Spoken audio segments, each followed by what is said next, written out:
Hi, this is Alexander Siddig. I used to play Dr. Bashir on Deep Space Nine, and you are listening to Trek Untold.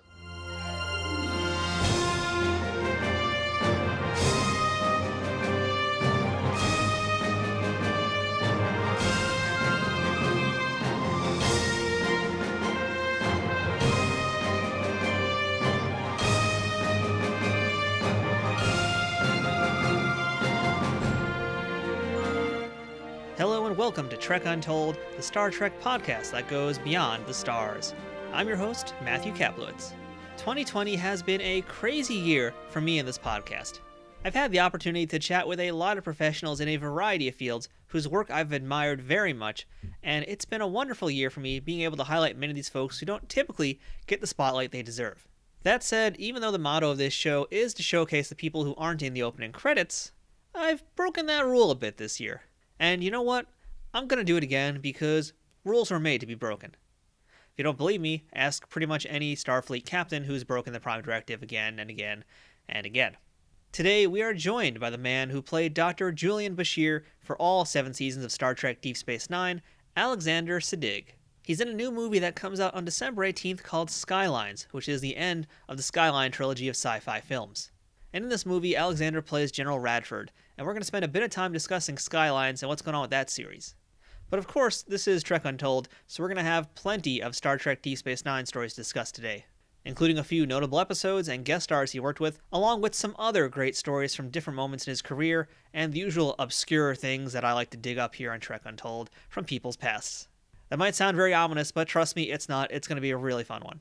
You may also remember Siddig's appearances in other shows and films like 24, Game of Thrones, Kingdom of Heaven, Clash of the Titans, 21 Bridges, Merlin, Poirot, and Gotham, to name a few. And I have to tell you guys, I don't think Alexander Siddig has aged a single day from when we last saw him on DS9. I'm pretty positive he's some kind of vampire who just puts flour or something in his hair to make himself look a bit older, but otherwise he looks and sounds almost exactly the same as he did over 25 years ago. Alexander is intelligent, charming, charismatic, and best of all, one of the most down-to-earth and friendly individuals I've had the privilege of speaking to. So get ready for an hour with Dr. Bashir here on Trek Untold, no augmentation needed. Now, before we start this week's episode, I want to ask you, are you following Trek Untold on social media?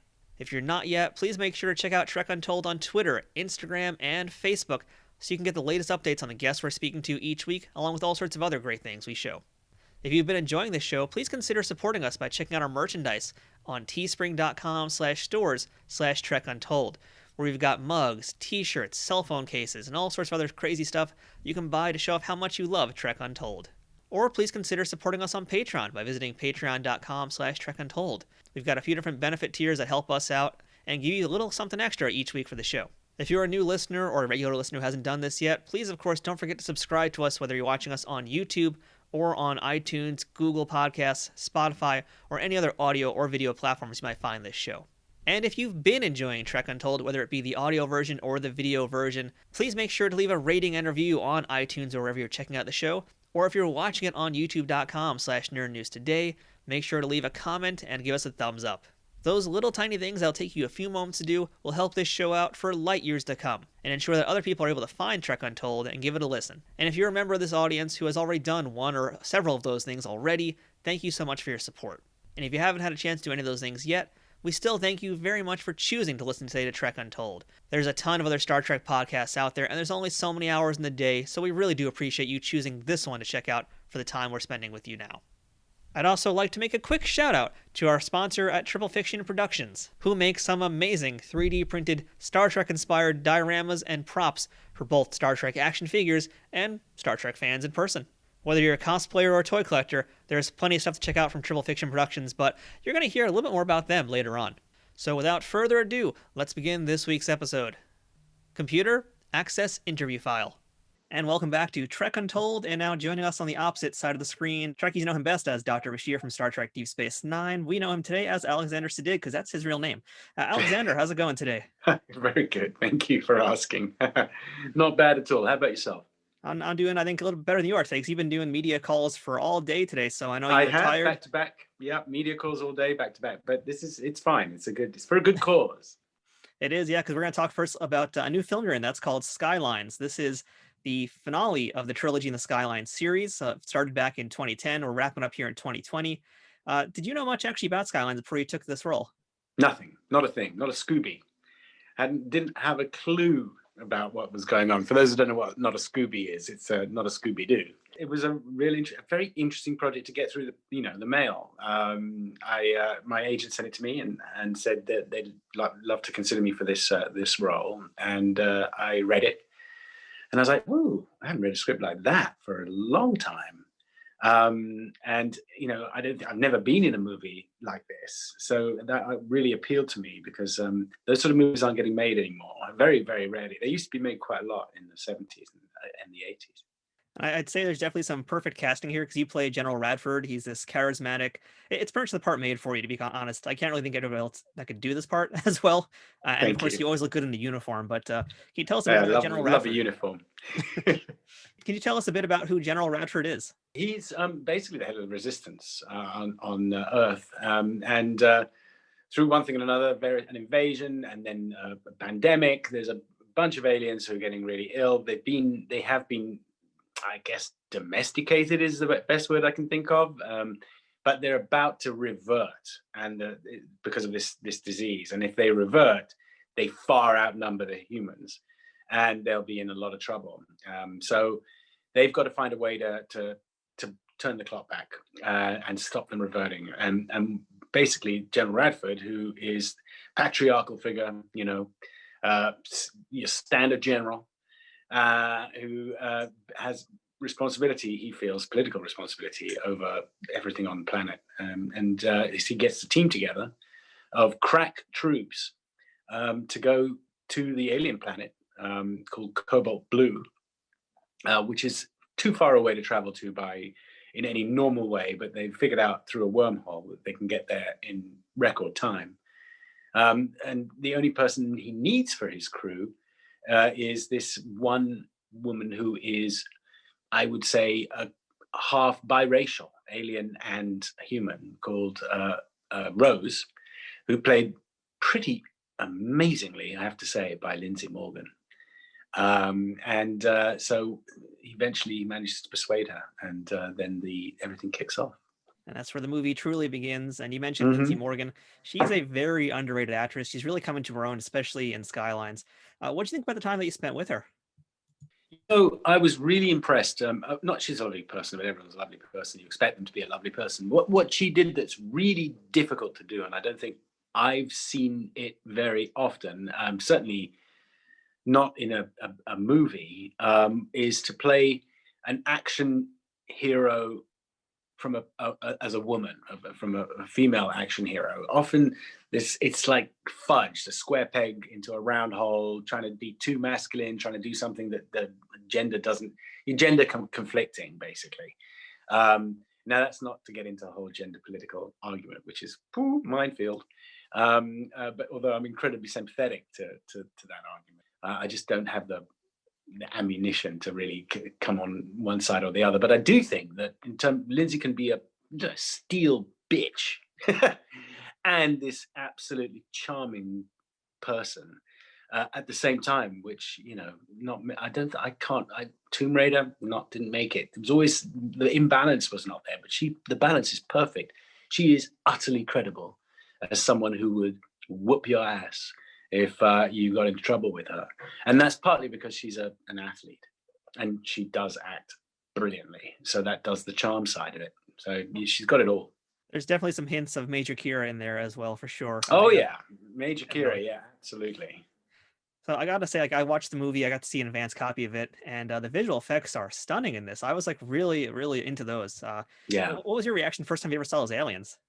Amazing. I mean, I saw them in real life because they didn't have the budget to just do the complete CGI rendering for all of those. So those guys were wearing that stuff on stage, 8 foot tall and wearing stilts with stuntmen inside, very hot.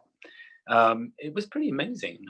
They were awesome. The right use of the word, and it's been a really interesting learning curve, working out how to work with them without doing too much of this, which camera doesn't really understand. And it was really cool. I mean, the whole thing, the whole movie was interesting in the sense that it had physical sets. So you're not working with tennis balls and pieces of ribbon, which is what most people are working with in Avatar or some movie like that. That's all just totally not there. But Liam, the director, insisted on real sets and a real feel to everything. Not only because it's a low budget film by most standards, this is it's the third release of a franchise. It would be unthinkable, unless it was a huge budget. But he's done it with a low budget. And he's got enough people who really devotees of the film to go, well, we'd like to see another one, please. And I hope he gets to do lots more with lots more great actors. And this physicality was really important for the way we worked on set, kept the spirit jovial. Because when you're working with nothing, it's just dispiriting after a while. You're just constantly imagining. The only imagining we had to do was certain tentacles and things that grabbed us, which was really actually incredibly hard. To be grabbed by a non-existent tentacle and look like you're being grabbed by it was a challenge. Yeah, I love that there's a combination of the visual effects and actual practical effects here. It's almost seamless too, and to say that this is low budget really just doesn't do it justice, because it's really, they know how to use this budget so effectively. It's for what it is and how much it costs to make this thing. It looks like $1 million. Yeah, well, the secret to great filmmaking is to work with low budget, to work well with low budgets. Look at Jaws. I mean, even the first Star Wars, these things weren't made for big bucks. The budgets escalated thereafter. But you can make really cracking cinema. But also, the important thing is the budgetary constraints challenge everybody to come up with more creative solutions for things. So that means a script that has a really interesting genre perspective. In this case, it's a very mashed up genre situation. It's reminiscent of the deeply satirical movies of the 70s, and not since then have these sort of movies being made. Roger Corman, fiddled around with this stuff. Neil Marshall does bits, some of this stuff, but not so heavily reliant on the satire. So Liam done a major work by incorporating the finest elements, the really interesting elements of good sci-fi, which is to be satirical, to actually talk about things that are happening today, and to deliver it in an entertaining way that makes you laugh or cry or whatever it is you want to do in the situation. And that's a pretty difficult thing to pull off. And I was really, really impressed when I saw it Friday. I only saw it a couple of days ago. Yeah, that's a really excellent way that you put it. It really is a throwback, but with a very, very modern twist. So that's really cool. That's something I did enjoy about it. Now I'm picking up on it now you mentioned it. And it's funny, we talked about at the start of this interview how a big plot point to this movie is that there's a pandemic going on that's affecting these alien characters. And this was done before COVID-19 was even a thing. So it's kind of funny now that anytime there's any sort of virus, we're just going to say it's current events. In this case, though, it seems like it just kind of worked out into being current events. It was just purely circumstantial. There was a coincidence that we couldn't possibly have foreseen back in March last year when we were actually shooting it. It just was something that, there's a pandemic. That's interesting. Cool. That's very sci-fi. Little did I know that it would become kind of gritty reality TV by a year later. So yeah, I think all Star Trek fans are going to really enjoy this. I think you'll agree with me on that too. I mean, it's got a wormhole, so I'm already hooked. Yeah, it's, what, I think they'll like it because they need it. We need it right now. We need to just go, I'm checking out. I'm going to watch a movie and let someone else do all the heavy lifting for the next couple hours, an hour and a half, which is what we need, coming home from work, or you've been on shift as a nurse, or whatever your situation is right now. You can just unravel, and it's not going to be too offensive, and it's not going to really mess up your day politically. And it talks about issues if you're interested, and if you're not, you can stay above it. And it at the same time, there's a point, once you've invested, like all of these sort of movies, in the first 20 minutes and gone, right, okay, I understand what you mean. This is the world we're living in, and this is what happened in the last movies if I haven't seen them. And we're here. Now show me, and they push a button, it'll show you, and it just goes boom. And it's like, whoa. And that's great fun. It's got the elements of aliens. I mean, lots of different things in there. But the thing I like most about it is the sense of humor. Yeah, Skylines is a lot of fun. And we're going to have links to that in the show notes for this week's episode because it's coming out tomorrow, or depending when you listen to it, it's probably already out. So yeah, make sure you Could guys be check out out. Skylines. We'll talk more about it in a little bit. But Alexander, yeah, I want to talk to you about a few Trek things today as well. But before we jump into that, I was taking a peek through your resume because that's what I like to do here. I like to kind of dig in the past. Sure. And I found one film that you worked on very early in your career that sounded very interesting. And that's Sammy and Rosie Get Laid. And I think that was your first film. And it's hard to find much on it, unfortunately, these days. But it sounds like really interesting. It dealt with interracial relationships, sexuality, culture clashes. Yeah, it seems like a real interesting film. What did you do? It was I was at acting school, and my mum knew I wanted to be an actor, and I think it was through her because she was working in a theater, and she said, well, if you want to act, get in, go and act. And I was like, okay, but I'm at acting school, like, I'm not allowed to act, but apparently I could do this one thing, and that was be an extra for 2 days in a party in a movie. I can't remember his name right now, but he wrote My Beautiful Laundrette, and I think that was one of his follow-up films, Sammy and Rosie Get Laid. And it had Claire Bloom, who is a famous actress from back in the day in England, and one of the Kapoor brothers, an Indian, wonderful, who was in a movie called Shakespeare Waller, which, if you haven't seen it, is absolutely beautiful, with Felicity Kendall. And I was like kind of starstruck by this huge Bollywood star who was there. That's Shashi Kapoor, by the way, for anybody who wants to check him out. Shashi Kapoor, very, very legendary, more so overseas than here in America. Absolutely. And so with these guys in it, I was just eating up anything I could because I was a wannabe actor. So I just sat at the breakfast table, and everyone was very friendly. And Kapoor was like trying to give me advice about women, even though I had absolutely no idea how to do what he did, because I didn't have any of the charm that he had. And I was like, okay, cool. It was great fun. It was really good. It was a 2-day stint. It was as an extra, which normally I wouldn't advise anyone who wants to be an actor to do, because it's a lane that you can't get out of very easily.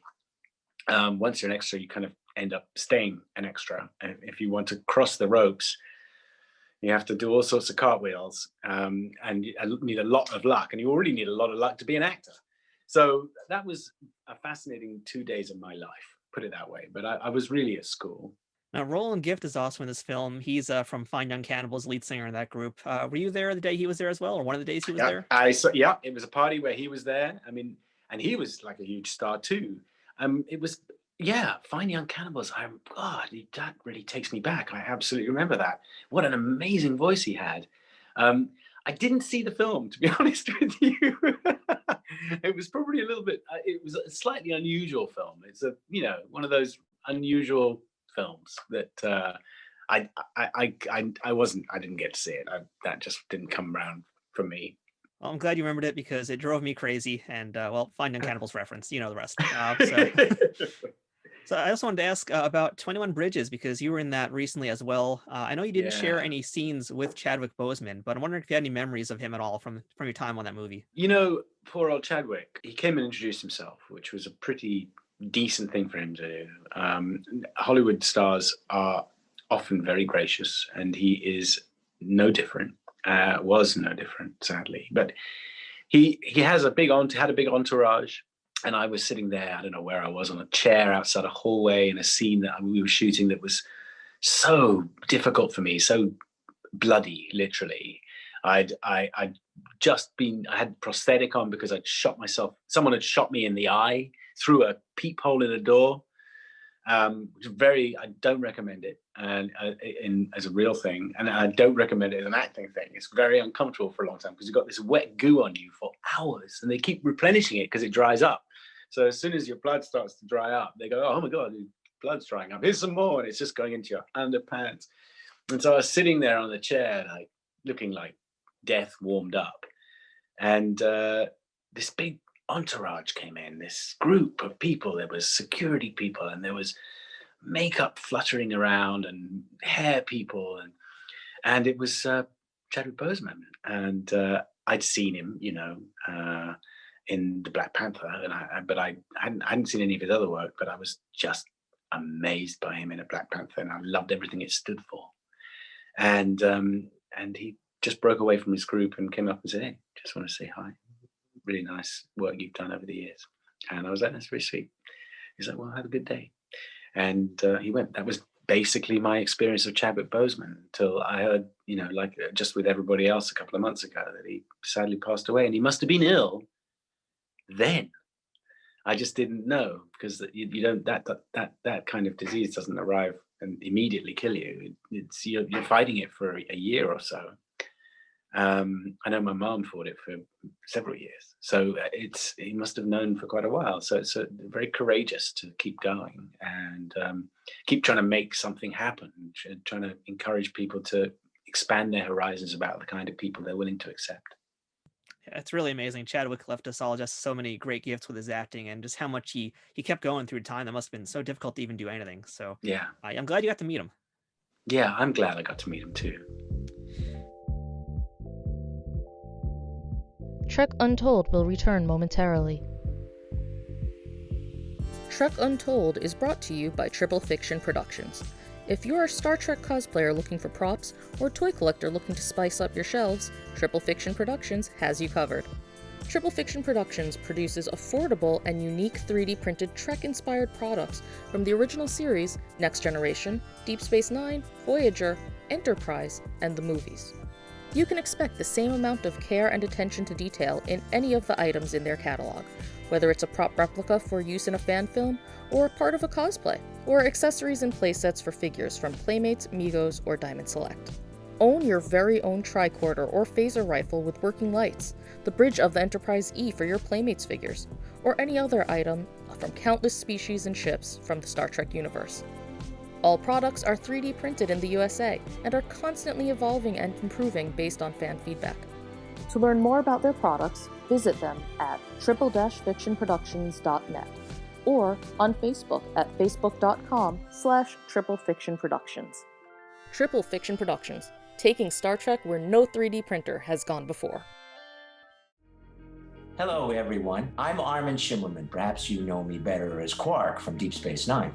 As your favorite Ferengi, I'm here to promote a sale. It's not self-sealing stem bolts, but my new novel, Illyria. And the first book is called The Betrayal of Angels. Some of you may not know that aside from being an actor, I'm also a novelist. My newest novel is a mystery set in 1583. Its heroes are the historical characters of John Dee, who was a spiritualist, a book collector, and a spy. With him is an unsuccessful playwright named William Shakespeare. Their mission is to investigate a nobleman who happens to be Count Orsino from Shakespeare's Twelfth Night. The book employs comedy, history, and fantasy to tell a page-turner of a story. It reads a lot like Sherlock Holmes, or like one of my favorite shows, Homeland. Please check out my website at www.arminshimmerman, get the name right, .com, or you can get it directly from my publisher at www.jumpmasterpress.com. You can buy it either as a paperback, a hardback, or an ebook. So why don't you check it out and judge for yourself? Or better yet, give it as a gift to someone. I know they'll appreciate it. Disclaimer, no latinum accepted. We now return to Trek Untold. On a slightly lighter note, let's go ahead and jump into some Star Trek talk, because I know that's what a lot of our folks here today want to hear about. And bring it on. All right, let's do this. So I'd like to ask you the first question I ask all of my guests on Trek Untold, and that's, what's your earliest memory of Star Trek? My earliest memory of Star Trek will have been of Uhuru turning in her chair and a funny noise happening, or something, and her putting her finger to her ear and saying something to Captain Kirk. I don't remember the actual text, but I remember that vision from the original series, because I would have been alone in my apartment, my mum's apartment, while my mum was at work, because I used to let myself in from school from a key hanging on a piece of string in London, and wait for her to get home, because I got home at 12 and she got home at 4 or whatever time. I would just sit in front of the TV and watch TV all day. And I got Star Trek sometimes, and it was incredibly cool to watch. I just absolutely loved it. We had Doctor Who too, and they were the things that I kind of really enjoyed. Doctor Who was totally different, and Star Trek was somehow kind of shinier and lot more exciting things happening. And that was I was struck by this woman who was on the bridge, because she seemed different to everybody else, even though there were lots of aliens and stuff. She was the one that really, I was like, wow. And it could be that, she looks African, and I probably only recently arrived from Africa myself. Yeah, it's one of the great things about Star Trek is that it really helped expand a lot of people's horizons and really show people what other folks looked like and that they were, in fact, people. As horrible as it is to say that, it did do a lot to really help expose a lot of folks who otherwise may not have even ever seen a person look like that before, up close and personal.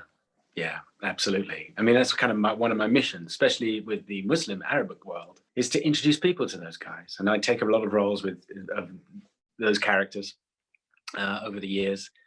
And it's been just a pleasure to say, well, hey, I'll introduce you to one. Check it out. And obviously, you're not going to watch me unless you invite me. So if you invite me into your living room, I will try and please you for the next couple of hours. And more often than not, people are going, well, yeah, okay, maybe not so bad after all, these guys. Now, you've had some amazing roles in Kingdom of Heaven, in Morale, even 24, actually, where you're playing Arabic characters, but they're not like these horrible, evil stereotypes. Like, you're very much into finding these roles of Arabic characters who are, there's more to them, essentially. Like everybody. Yeah, exactly. Like an actual human being. Who knew? Like all of us, yeah. That's kind of wild. Yeah, so you try and bring human to every character you play. I mean, even General Radford is charming and charismatic, like you say, but he's a human, and there's a human element to him. But even the bad guys I've played over the years, I've tried to just find the humanity in them and give them a sense of ambiguity. So people are like, well, maybe, I might, but oh, no, I can't make friends with him now. But there's that moment before when you go, well, maybe I could. He seems kind of a nice guy. And that's interesting when you go, because that's what we're like, isn't it? We are all really nice until you get to know us. And then there's some element of us that you go, whoa, wow. Normally, if you're in love, you don't find that out until you're dating someone or, deep into a relationship with someone, or have parents you're living with and with teenagers for years. And you just go, well, shoot, I didn't see that side of you before. But we all have both sides to us. And it's a question of whether or not we're willing to accept each other, given the fact that we all have both those sides. And I'm obviously, as I said, a little mission is to introduce people to people they've found difficult to get to understand as being friendly or nice. Sure, they're terrorists, but hey, they're everywhere. There are murderers too. But they're not all terrorists and not all murderers. It's a little off topic here, but you lived in New York around the time of 9/11, correct? I did, yeah, absolutely. I happened to be in Vegas, I think, the day before 9/11 at a convention. It probably would have been a Star Trek convention, I'm not sure. But I can't think of many other reasons why I'd be in Vegas. And I flew out on the 10th and landed in England to the news that this was all happening. I must have got to the plane probably landed about 7 a.m. And I probably got to my apartment at about 9 and had out of just tiredness and general fatigue, put the television on about 9:45. And I think that was probably around the time planes were doing terrible things to the World Trade Center. And my son was in New York at the UN, just nearby, because he was at the United Nations school, where he refused to learn French. They spoke French there, but he absolutely refused. He's un-American. He was a kid at whatever age he was, and probably 5. And I suddenly went, maybe it's a chemical attack. And that's when I got scared. And that's when I got on the phone. I mean, it was devastating to watch what was happening, obviously. But as a parent, you just go to the next place. It's like, what could be worse than this? What could be even worse than this? And obviously, the chemical attack was the worst possible scenario for me, that they delivered some frightening virus. And I guess it's a biological attack. But couldn't get through on the phone for a day. I think all the phones were down in the whole world. It was one of the most shocking days. But yes, we were living there. But I was apart and panicked because of the fact that I was hundreds of miles, thousands of miles away. Yeah, I'm a New Yorker. I live in Queens, in fact, and I was in school when it happened, so I actually could see the smoke coming from my my building, from my 3rd floor, in fact. But yeah, the reason I bring it up is because I'm wondering, we're talking a little bit about your descent, you being Arabic. and these roles you've had. And I'm wondering, was it hard for you to get roles after this happened, especially? You know, like I've spoken with Eric Avari. I'm hoping to speak to Brian George at some point, who you worked with in Dr. Bashir, I presume. And like they were telling me, you know, even then, for the most part, there was like a handful of actors who looked like them who were going up for roles, and they usually weren't that great to begin with. Did you have a hard time finding work? Not since Ridley Scott gave me a job. And actually, the first one was Vertical Limit, where Martin Campbell gave me a job. But that was before 9/11. But that I played a Pakistani guy in that, but he had a lot of soul. He was a really gentle guy, and I guess Ridley probably saw that or something like it. I don't know where he got. I know I had to audition, so he may have seen the audition and been happy enough with that. But often directors will look at other stuff too, because they don't necessarily trust the audition, just the audition. And it was a really important role in Kingdom of Heaven. Basically, Saladin's right-hand man, General Imad, and he that was the first role that opened doors for me. And it was also very it was just a really lovely guy. Got a chance to, especially after 9/11, when everybody was ready to hate, to pay respects to Saladin as the person who basically invented chivalry. Was a big move for Hollywood to make, especially and Fox Studios were very brave to do that so soon. Yes, I played Ibn Khaldun, I think his name was, in a show called Spooks, which over here was called MI5, I believe, and then 24. So I actually did get work, but it was work basically about Arab themes at the time, because the whole world was scrambling to understand what was going on. How did we suddenly all hate each other so badly? And what could possibly have started all this terrorism? And where did it all begin? And why are we here? So I was one of the lucky ones who got the roles of the non-terrorists. I mean, they may have been terrorists, but they may have been ambiguous. They may have turned, they may have done something else. And that was what I was looking out for. And I think that a lot of people had to play actual terrorists, because there were a ton of those too, you know. And then Homeland came along and they had a ton of terrorists. So I kind of have to avoid those shows. Not the shows are fine, but just those kind of roles. Otherwise, you're not doing anyone any favors. So that was, it all changed, but I didn't have trouble finding work, I have to say. I didn't work a lot, but I did work. And really, the main reason I want to bring it up is just because we're talking about essentially socio-political topics here, and how Star Trek has kind of always been on these things. You know, and there's a lot of fans who will say, "Oh, Star Trek is never political" or whatever. Clearly, we're not watching the same show here. And on that note of politics and Trek, I'd actually like to ask you about a series of episodes that people are talking a lot about these past 4 years. I'm sure you've probably talked about it before. Past Tense. Yeah. And it's still such a topical episode. I don't know when it's going to be not topical, but I look forward to the day when it isn't. Yeah. But what do you remember about Past Tense? Those are a pair of very heavy episodes. Yeah. I mean, I remember it was one of our first back-to-back episodes. We did like a duet. Avery was extremely excited by it, really interested in it. And that was very inspiring, because he was our boss, frankly. And we filmed a lot of it outside, which we don't often do, on the back lot in Paramount. And they, set a lot of trash cans on fire. And I kind of belittling it by saying that, but that's kind of what it did. It was kind of interesting to work in the middle of the night too. We didn't tend to do that. So we broke a lot of norms filming Past Tense, and obviously someone somewhere high up had decided this was important and we had to do it. It was probably Ira. Might have been Michael Pillar at that time. And we shot the hell out of it, and we really enjoyed it. We enjoyed taking off the uniform, weirdly. It was kind of fun to put on some other clothes and do what we thought was a gritty drama. And I think it was, and it was astonishing to be in that position. I'm very proud of it. I didn't have a big role in it, but I really enjoyed playing the ensemble. It was normally Deep Space Nine Star Trek episodes tend to focus on one or two characters, and everybody else turns up for a hello, and then they're gone. And then you get back to that character, whether it's Miles O'Brien and Keiko, or whether it's Bashir and anyone. And that one was much more ensemble. So we really did all kind of have to be there and be together. And that was pretty special. Not since the pilot did we have that sense of communal, we're going to carry this show together, guys, and get this over the line. So I really enjoyed that. And of course, the subject matter.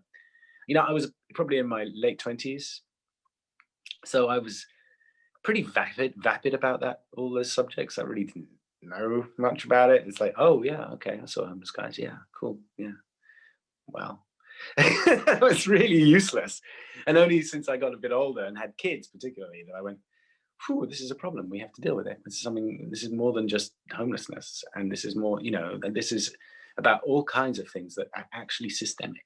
The word that everybody hates right now because people use it about race, and it's true, but the fact is, it's systemic. And Star Trek deals with those subjects beautifully because it doesn't present them as a Republican or a Democrat or a face you understand or any of those things. It just takes it away and says, now, without all the clothes of of politics, without the Republican National Committee, our GOP, and without the DNC, these are costumes. We take those away and we put them on another planet, and they're just ideas. Now, do you like us? And that's what sci-fi does. And people go, well, wait a minute. Yeah, that is bad. Even though I've been told it isn't for the last 10 years. But I'm being told by guys I like that it isn't. And when you start taking away those guys and you just see the naked truth for what it is, as presented in a sci-fi, which is subjective, obviously, it's some writer's truth. It's not the universal truth, not physics. But nevertheless, people can change their minds, or at least expand their minds. And that's pretty powerful. And if you can entertain, that's even better. Actually, entertaining is the most important thing. If you can edify, that's even better. I would have to draw the line. If it's not entertaining, I don't want it. All right, well said, well said. So on a lighter note, let's talk about some Trek that is maybe not so heavy as we've been discussing for the past however long it's been. I got to ask about Move Along Home, and that's one of my favorite episodes. I see the eye roll already. Wow. Okay. Yeah, so we got some good memories there. It sounds like. Embarrassing. You know, I have a hot take about that episode. I actually think it's pretty good. Like, maybe it's not one of the better ones, but it's definitely not the worst episode of Star Trek. I mean, what's your take on that? Let's just start there. I don't have an opinion on the episode itself because I never saw it, but I do remember dancing this dance for hours, and that was excruciating. If I've got the right episode, we do this dance, don't we? Mm-hmm. And that was painful. I mean, painful to the point where we felt we couldn't stop cracking up. We couldn't stop laughing. We couldn't get through it. Avery, you know, one of the most dignified, powerful men who's reduced to going ha ha ha ha ha. And it was really, for us in the moment, because there's none of it's not edited. It's just, you know, basically naked acting. Obviously we're clothed, but just naked. It looks silly. And we just had to totally trust the director to go, you know, we'll get it. Don't worry. By the time we finished, it'll look okay. And we're like, this sucks. This dance sucks. Isn't there a better dance we could do? And that is my only memory of filming it, because we were all so embarrassed about it. It's like kids being, you know, forced to perform for their grandparents. It was terrible. Excellent way of putting it. Yeah. And when you guys, I don't know if you remember it, when you guys like first saw the script, were you just like, what the heck is this garbage? Or were you just like, all right, let's see if that gets better maybe when it comes time to shoot? Do you recall any? No, we liked it. I never thought scripts were garbage. All scripts were great. The dance is fine print. You don't know that's going to be that excruciating until you do it. It's like, and they do this dance, and it's fine. It's cool. Okay, that could be fun. But then when you do it, it's like, oh my goodness, it's terrible. No, I loved every script. I mean, I didn't have a judgment like that on any script. I never went, oh, this sucks. That wasn't my job. My job was, I was paid to execute those scripts, and to judge them is someone else's job. And that was usually a script editor or a producer, and then a critic. So my job is always, as an actor choosing a role, I'll decide whether a script sucks or not. But then I don't do it if I don't like it. But I said I'd do Bashir. I said I'd do Deep Space Nine, and you know, in for a penny, in for a pound. You don't look up. You do your job, and you do it to the best of your ability. And you don't question the scripts. You question little bits because you're a prima donna, niggly, whiny little actor, and you go, I would never say this. This is a terrible line. But you never judge the whole script in a negative or positive way. I mean, you can say we did say things were terrific sometimes. But That wasn't our thing. I don't remember anybody who ever did that about any script, because it denigrated to the writers, and we knew how hard they worked. And then you've interviewed them on this show, and you've interviewed people, backroom staff, and how hard they work. So if we're whining about we had all the power, we literally had the power to have someone fired if we decided to. No one, thank God, did that, but that's how much power we had, because we were too valuable to the franchise. But the minute we start saying bad things about the script, morale would just go flat, because all those people making stuff for the sets, making coffee for the cast and crew, making dinner for when we got to dinner time, and including the filmmakers themselves, the technicians, they didn't need to hear any of that rubbish. So I can't get the image out of my head right now of Avery Brooks doing Al Moraine, Count to Four. You know the whole thing, but he was ready to strangle someone. I was as far away from his arm's length as I could be, because I was the most likely strangleable candidate in the room. I'm a big fan of Avery, though. He is my favorite actor in terms of the captains who have been on Star Trek. Like, I love Avery. I've heard from people who've been on the show that very much, he kind of set the tone for the show. Like, he was really the captain of the ship, and everybody kind of went in line with him. Do you remember what kind of environment was with him, and especially when he was directing? I mean, how was he when he was kind of behind the scenes in those roles? He is a very serious individual, very, I would say professional, but it's not that. It's above professional. It's deeply serious human being, who is incredibly well read, very knowledgeable about especially African American issues, but also Shakespeare. I mean, he teaches at university, or did at Rutgers, I believe, And we had other people who were very similar. So we had René Auberjonois, the late René Auberjonois, and Armin, all of whom were very serious actors. They never fooled around. I mean, if Sirach and myself and Terry, maybe, we were probably pliable. If they had been like the next generation cast, who kind of had a lot of fun all the time, we'd have been a very different show. But Avery set the tone and was like, no, we're here to work, guys. There's no dicking around. We're not playing any practical. We're not wasting time. We've got to get back to our families, and we're here to do this work, and let's go. So it wasn't that he was a killjoy. It just, that was the tone. It was like you go into a factory where the person on, the foreman on the floor is jokey, and everybody's having a giggle, and you get a little bit less work done. But if you're really serious and focused, then you don't. You just get on with it, and you wait to have fun afterwards. And so we had a lot of questions back in the day, because at the conventions, which kind of irked us, because the next generation were such practical jokers. They even came on our set in practical joke. They'd come on and sing stuff behind the psych, and we get questions about, like, so what practical jokes do you do? What's the funny stuff you do? And it was embarrassing after a while, because we're just like, well, we're not funny. We don't do any funny stuff, because the next generation raised the expectation of all these fans to think that we're going to get some juicy stories where someone got ice cream in the face, or, dog poop somewhere else. And that just wasn't us. And Avery set that tone. And the senior actors like René and Avery and Armin, they set that tone. Avery got to direct, René got to direct, Andy Robinson directed also, and you directed 2 episodes of DS9 as well. Yeah. Well, they were directing you, essentially. Did you pick up anything from them that you used on your episodes? I don't think so, no. But I was far too up my own rear end to be picking up anything from anyone else about directing. I thought I was the best director that ever lived, and David Lean might be able to sit on my lap if he asked politely, but I'd been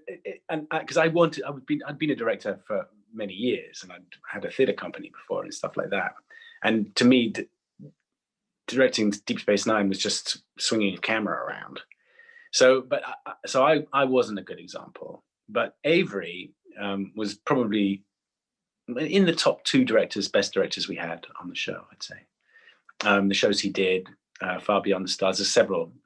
I think he was the most trusted actor director, like Jonathan Frakes, the really deep thinking, good director. René was terrific. I don't think he liked the experience very much. Andy was terrific, and I'm not sure yeah, he thoroughly enjoyed the experience. He's actually a very distinguished director now. And there's a lot of us did it was kind of perk. But I screwed up a show called Profit and Lace so badly. They went, look, you're not doing this again. Because I just did whatever I felt like. I was so arrogant as a 31-year-old, whatever, that I just went, well, you know what? This is supposed to be funny, but I'm going to make it sad. And you don't do that on Star Trek. The writers don't like it when you do that. Yeah, I'm glad you brought that episode up, actually. So we just interviewed Armin Shimmerman, and he was telling us about a scene that it was with your episode where it was him and Cecily Adams together, and they said it was like super real, super serious, and then it got cut because they said it was too serious and too real. Yeah. Well, I mean, to be honest, Armin really despised that episode, and quite rightly, but I didn't have any chance. I didn't have any way of. Normally, you get some kind of edit, some form of, but they took that away. So I have absolutely no control over all this footage I'd filmed, which is a problem because, of course, it's going to arrive at the editor's door without context. You're not going to know what I was aiming at, what I was trying to do. I'd done a pretty good episode before that, and I think it was described by at least one executive as one of the best debut episodes he'd seen. I'd had real problems to deal with, and we dealt with it all really well, and we got a good show out at the end of the day. A decent show, put it that way. I wouldn't go so far as to say good. So Profit and Lace was really me exercising what I thought was the director's prerogative, and that is to decide how to interpret a scene and how to let the actors get to where they need to get to. It turns out that any depth, and I was really searching for depth in Armin's character, in Quark, especially with his mother, and the late great Cecily. And if I would, and there was a moment where it could happen. It was a moment of high tension, and it was very slapstick as written. And I thought, well, you can get to a place of slapstick and if from the opposite direction. You don't have to do it just to be funny. You can do it to expose a tragic relationship between these two people. Things aren't going quite as well as. That was my intent. It was a naive and foolish idea because the writers don't like you making those decisions. And certainly on Deep Space Nine, as an actor for your own role, sure, make that decision. They'll cut it if they want to. But obviously without all of that information, without that geometry, the scene makes no sense. And we had wonderful actor from Laugh-In. I can't remember his name because I'm not American, so it's not a household name for me, but that famous actor from Laugh-In or whatever they call it. And he was there, and he was terrific. And we had Wallace Shawn, and we had this crack squad of Ferengi. And I just wanted to mine a bit more out of it, as opposed to, because I guess I thought that it was just funny all the time, and it seemed to be there were unmined depths of personality, especially relationships with moms, which are complicated, and that needed a go. But I chose the wrong horse, and I shouldn't have done it because they slapped me down. So somewhere out there is the director's cut version of this episode, which is going to be the dark, gritty one. They would have burnt that up really quickly. Leave no evidence, no gloves at the scene. So now, I'm a Star Trek collector of various things. I've got some Eagle Moss Hero Collector ships, but my main thing is really action figures, and you have several from Playmates and from Art Asylum. I'm curious what your thoughts were of your very first action figure. It was thrilling to have an action figure made because that seemed like only, supermodels and Barbie got that happen to them. I'm sure Barbie's around going, I've got lots of action figures, wherever real Barbie is. But then I noticed that this one was really white. They color faded me to match the expectations of the audience, which I thought was pretty patronizing. I didn't really need to do that. And then I think they kind of tried to adjust it later. But he was white and muscular, neither of which I am. So I suppose I should be flattered. Yeah, I can tell you that first wave of DS9 figures, everybody was too pale, including Captain Sisko, or at that point, Commander Sisko. But everybody did get more accurate skin colors a little bit later on. So that at least they had people come in with Pantone color charts to match up our faces. And then I know someone higher up went, take it down a couple of notches. He's a little too dark. Do you collect any of your own merchandise that has your face on it? I got whatever I got free. So they gave me stuff. They usually give us a box every year of whatever's going on. We selected it. They didn't give us everything. They give us dolls, nearly all the action figures. Sorry, terminology. They gave us those, and I got that. And I think they hung in my kitchen for a few years. And that would be kind of a source of amusement for people, especially the young children like my niece and nephew, who are like, I'm smacking Sid against the kitchen counter. Bang, bang, I'm smacking Sid against the kitchen counter. And they're like, yeah, you can do that. So that, other than that, I would give everything away because there were all these opportunities to give stuff away and people really liked it. So especially mint bits and pieces with low numbers. So one of my personal favorite episodes about Dr. Bashir is one of the ones that's actually fairly early on in the series, and that's the one Melora, where you and Daphne Ashbrook are together. A really great episode. I think it's one that kind of very much fleshes out the character of Dr. Bashir and shows more of the human side to this guy. It's all about frontier medicine. Can you tell us a little about working with Daphne Ashbrook? She was just lovely. I mean, I dated her, we fell in love. And that was because obviously I thought she was terrific. And as a lot of these things go, it didn't last all that long, really long by normal Hollywood standards, which is like, let's get married, let's get divorced tomorrow, which is really puzzling about Hollywood. She's just a really down-to-earth, lovely person. And I just thoroughly enjoyed working with her. It's difficult to put my finger on exactly what the chemistry was. But I really was interested by the episode because it set up a couple of paradoxes that kind of I found fascinating as from a medical point of view in Star Trek, not from a real medical point of view, but that in this supposedly utopian time when we have answers for just about everything, we have a disabled person we couldn't fix. And I know I was having a talk with someone who represents a disabled community the other day, and she said, well, you know what, disability always wins. It doesn't matter how far we get, how many cool gizmos you have to fix someone in a second. Disability will find a way to win this war. Something will always break us, which is very wise and sobering thought, that we aren't at the top of nature's food chain, and probably never will be, even in the far reaches of the 24th century. And that was something I didn't understand when we were filming it, but because I was too busy gazing at Daphne Ashbrook. But it's certainly something I understand now. And I thought it was a really nice piece of work that Star Trek paid attention to. I wish it'd gone on a bit longer. I think there was an intention to make it a long-term relationship. But as with all things Bashir, don't bet on it. Any woman who got anywhere near Bashir, you can pretty much guarantee you're not coming back, because he struck out more often than he did anything else. So I just like the fact that we broached the subject, and I think it was a subject that needs to be talked about even more today. And this is 25 years ago, and we're still not really sure what we make of disability. We're still not very good at giving them any money, for example, if they can't work. I think they get something in the region of $400 a month or something ridiculous, as that's how they got to live off that, and they can't work. It's not like, hey, go get a job. It's like, no, can't get a job.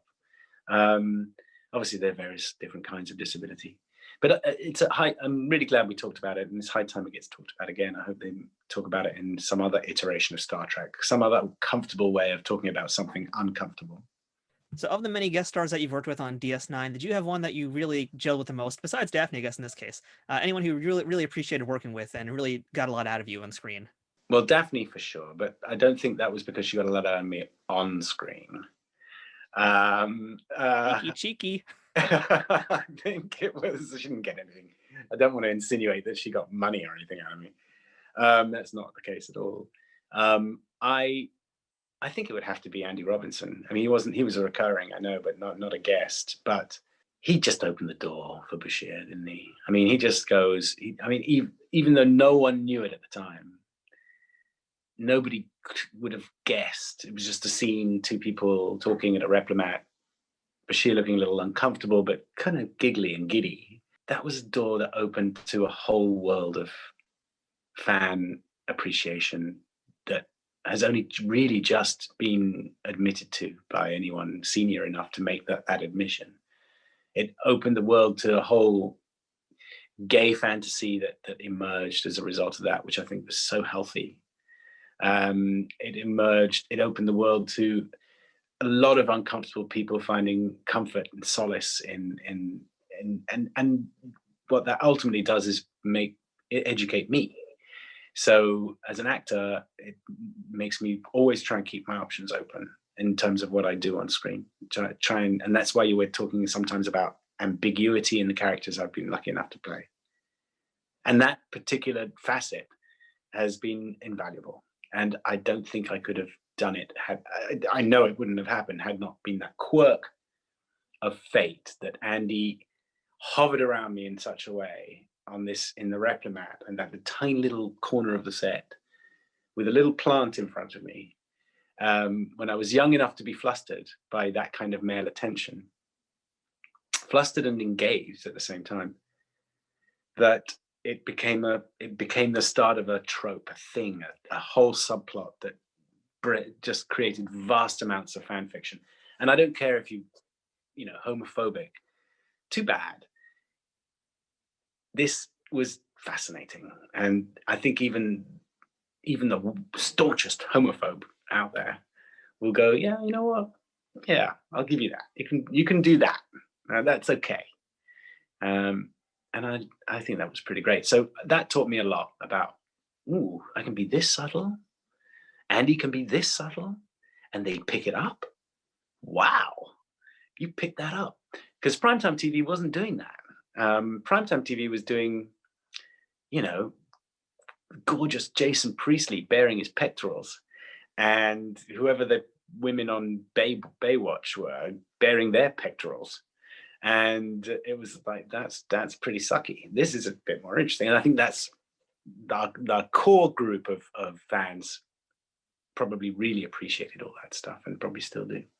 Yeah, subtlety is a great word to use with Andrew Robinson's performances. And even just watching it now, to this day, even though I know what's going to happen next in the show, the way he does everything is just so secretive and makes you want to know so much more about him, but you don't. Yeah. But, I love that you guys also these days are doing your Sid City shows and you're reading fanfics together. That's pretty fun. Yeah, it's great fun. We're doing it now, and it's great. We're really enjoying it. It's again fan fiction. We're just bringing it to life in a really unglamorous way. I just have a black curtain, no makeup, Andy's got no makeup. We read it because we can't learn it. We know where we can learn it in time. And it's just a fan deciding this is how the canon's. How about this? What if it was like this? And it's been, I think people who have watched it have found it quite amusing, really entertaining, especially now when it's really dark early. And but unfortunately right now, if you want to see that stuff, you have to watch it live, because we haven't negotiated to put it on with the union to put it on YouTube, which is a slightly more ambitious. We did the first lot because we just didn't know better. But we're doing this just live, and we hopefully and anybody who wants to object can object if they want to, and we give them time to do that. But I'm hoping that everybody will go, yeah, you know what? This is useful, and it's not really threatening our product. There is no harm, because everyone's so respectful of the canon. Apart from anything else, both Andy and I and Armin and Nana and everyone else really are fiercely protective of their characters, because they love them. So I don't think anything silly is going to happen. So, Alexander, we know what you left behind, but what did you take with you? And in particular, I'm talking about the last day you were on the DS9 set. Did you take any souvenirs with you? I took my costume. We were told not to take anything. And I was really goody two-shoes. If someone tells me not to steal anything, I'm not stealing anything. But I remember my costume person saying, you can take this. It's yours. No one else is going to wear it. No one else fits into it. You're too damn thin. So I took my costume in a plastic bag and my boots. And the only thing I have left is my boots. And the rest is history, as they say. The rest is history. So, Alexander, what is the best thing about being a part of the Star Trek universe? Oh, easy. The people. all the people, not just the actors, the people I've got to know since, the fans I meet in my social club, the people who are accidental Trek fans, who, or not even fans, just people who come into my orbit because of Trek. I'm not usually a people person, but my goodness, I do like people, which is a bit of a paradox. That's a pretty perfect answer, I'd say. And thank you for being enough of a people person today to want to talk to me, because I know you've been doing a lot of interviews today to promote Skylines. So yeah, I appreciate so much the time you've had and how generous you've been with all your stories and all your information. And again, for folks who are listening today, December 18th, you can check out Skylines. We're going to have links to where you can watch that. So make sure you check out the show notes if you want to check it out. And I do suggest that you do take a look at Skylines. So Mr. Siddig, thank you so much again. It's been wonderful. Hopefully I can see you at Star Trek Vegas 2021. Fingers crossed it happens. Fingers crossed. So thank you. And I hope you'll enjoy Skylines. I certainly did. And it was a pleasure. Thank you for inviting me. That was our chat with Alexander Siddig, and we covered a lot of ground in this short time we had with him today, and I'd love to spend some more time talking with him about his career and all sorts of other things. After all, I did this entire interview without even mentioning once that his uncle is Malcolm McDowell, aka Dr. Soren from Star Trek Generations, aka the man who killed Captain Kirk. So, at the very least, there's plenty left behind for the sequel interview. And once again, don't forget to check out Skylines, which is available to see on December 18th. I'll make sure that links are updated in the show notes to reflect the different ways you can watch this fun sci-fi flick. One last note before I sign off, this episode is our final new interview of 2020, but don't worry, there's no trip to Risa planned for me. I'm not going on vacation or anything like that. Since the show has started to pick up some real steam in the past few months, in particular thanks to episodes like this with some of the leading men and women of Star Trek, I want to make sure new listeners can get easily caught up on some of the discussions we had with previous guests. So next week and the week after, I'm going to be a pair of highlight shows, starting with some of my favorite guests from Star Trek The Next Generation we've had here in 2020, and then followed by the best of Deep Space Nine guests. Then in the first week of 2021, Trek Untold returns with the first of many new interviews, and we're coming in hot with this one, so make sure you check out the compilation episodes because I just might be dropping a few hints here and there to let you know who's going to be kicking off the new year with us. So get ready, get hyped. 2021 is going to be a big year for this podcast, and it's really thanks to listeners like you who have helped it continue to grow each and every week. So I hope that in the new year we don't disappoint you, and I hope we can make 2021 even bigger, because we're going to bring you a lot of interviews with untold stories, and in fact some guests who haven't even done interviews in decades. So it's going to be a good one. Thank you for listening to this week's episode of Trek Untold.